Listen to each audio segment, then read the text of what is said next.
Hi, fourth graders. This is Miss Friedman. I am going to begin reading aloud the book Holes by Louis Sachar. This is one of my favorite books, and I think it's going to be really fun for you to listen to. So we're going to do at least the first chapter today, and then I'm going to continue to upload videos as I continue to read aloud the rest of the book. All right. Holes. Part 1. You are entering Camp Green Lake. Chapter 1. There is no lake at Camp Green Lake. There once was a very large lake here, the largest lake in Texas. That was over 100 years ago. Now it is just a dry, flat wasteland. There used to be a town of Green Lake as well.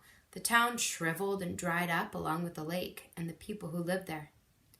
During the summer, the daytime temperature hovers around 95 degrees in the shade, if you can find any shade. There's not much shade in a big, dry lake.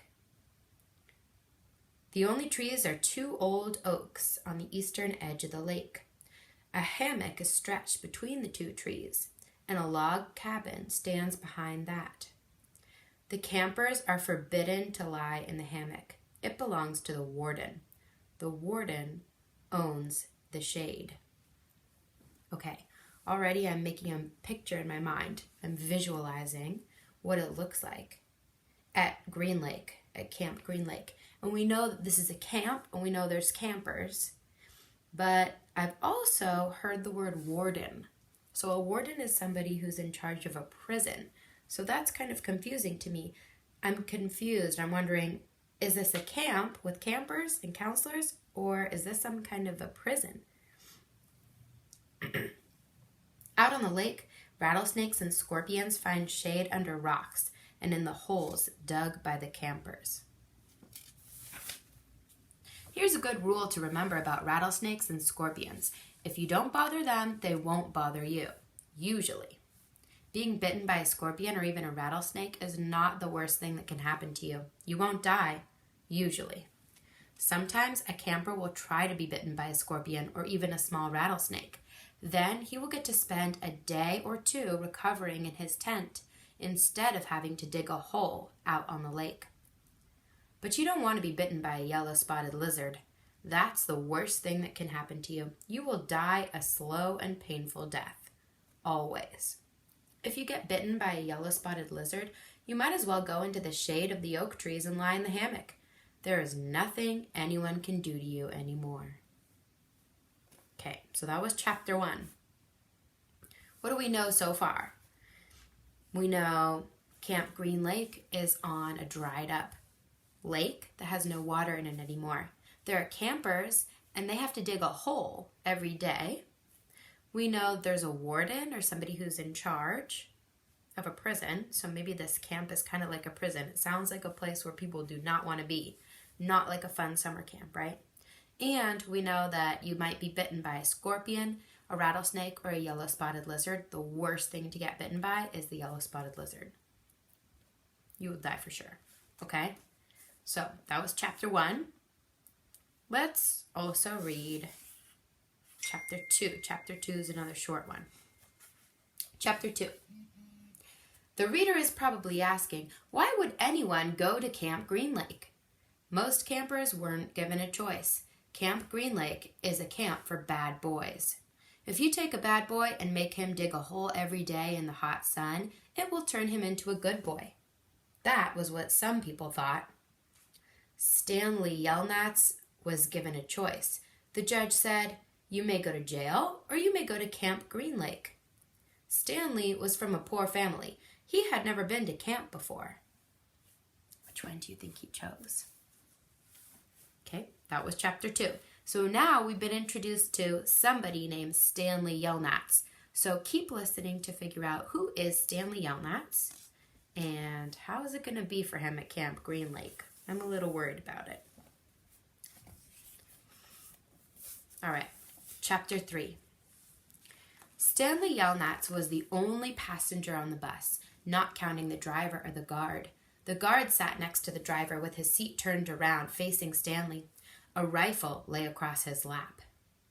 Stanley was sitting about 10 rows back, handcuffed to his armrest. His backpack lay on the seat next to him. It contained his toothbrush, toothpaste, and a box of stationery his mother had given him.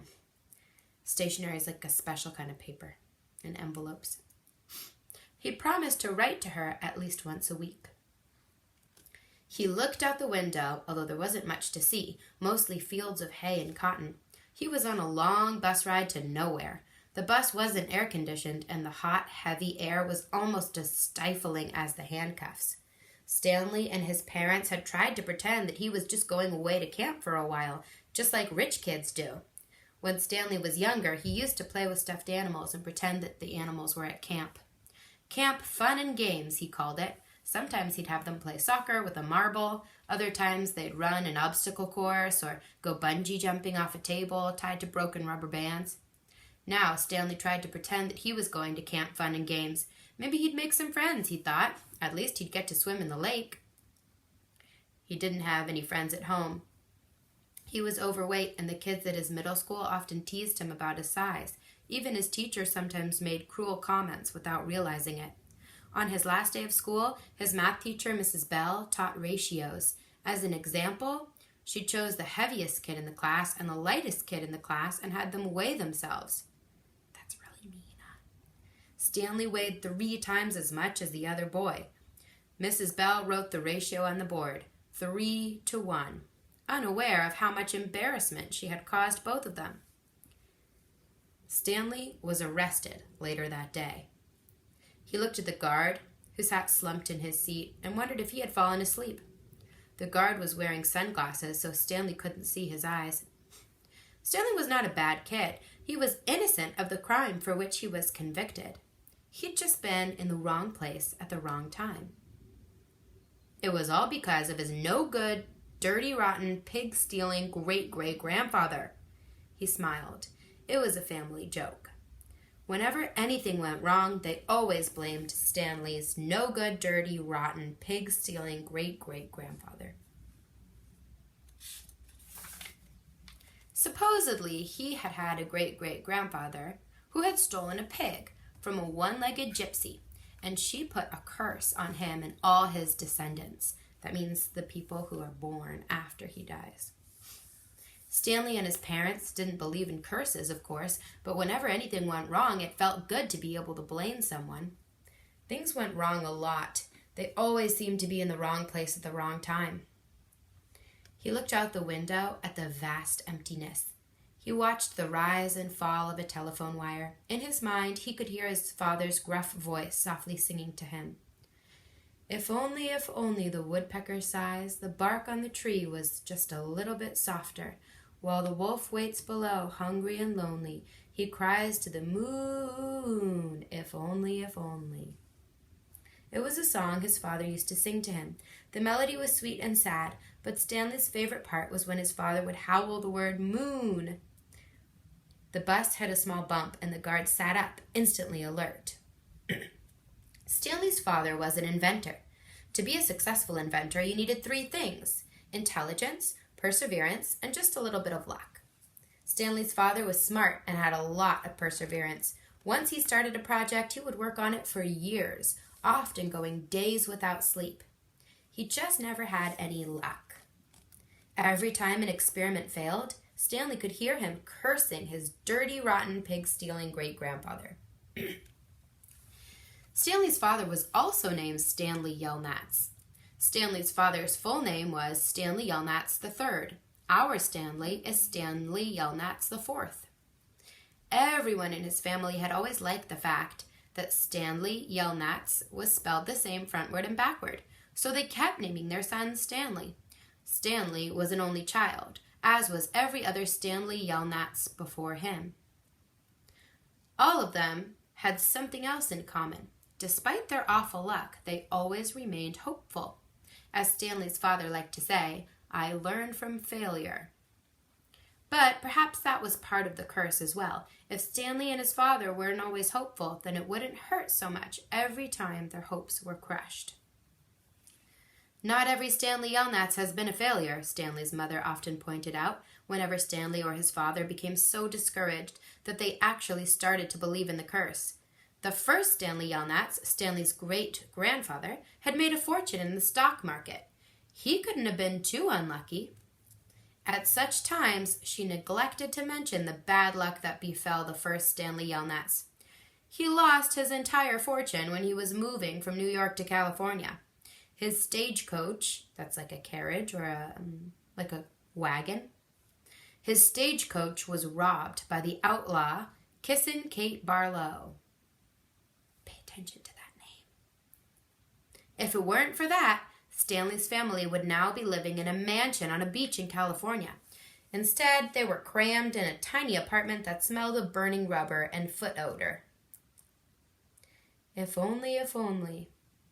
The apartment smelled the way it did because Stanley's father was trying to invent a way to recycle old sneakers. The first person who finds a use for old sneakers, he said, will be a very rich man. It was the latest project that led to Stanley's arrest. Ooh, we're about to find out how he got arrested, maybe? Let's see. Oh, no, we're not. The bus ride became increasingly bumpy because the road was no longer paved. Actually, Stanley had been impressed when he first found out that his great-grandfather was robbed by Kissin' Kate Barlow. True, he would have preferred living on the beach in California, but it was still kind of cool to have someone in your family robbed by a famous outlaw. Kate Barlow didn't actually kiss Stanley's great-grandfather. That would have been really cool, but she only kissed the men she killed. Instead, she robbed him and left him stranded in the middle of the desert. He was lucky to have survived, Stanley's mother was quick to point out. The bus was slowing down. The guard grunted as he stretched his arms. "Welcome to Camp Green Lake," said the driver. Stanley looked out the dirty window. He couldn't see a lake, and hardly anything was green. Okay, that's the end of Chapter 3 of Holes by Louis Sachar. I hope you listened and you're intrigued and you can't wait to find out what happens next. I love this book, so it's going to be fun for me to read it along with you guys again, since I haven't read it for a long time. All right. Look at the comments below and it'll give you a little writing task to do that has to do with those first 3 chapters. I hope you come back tomorrow and listen to the next chapter. Bye.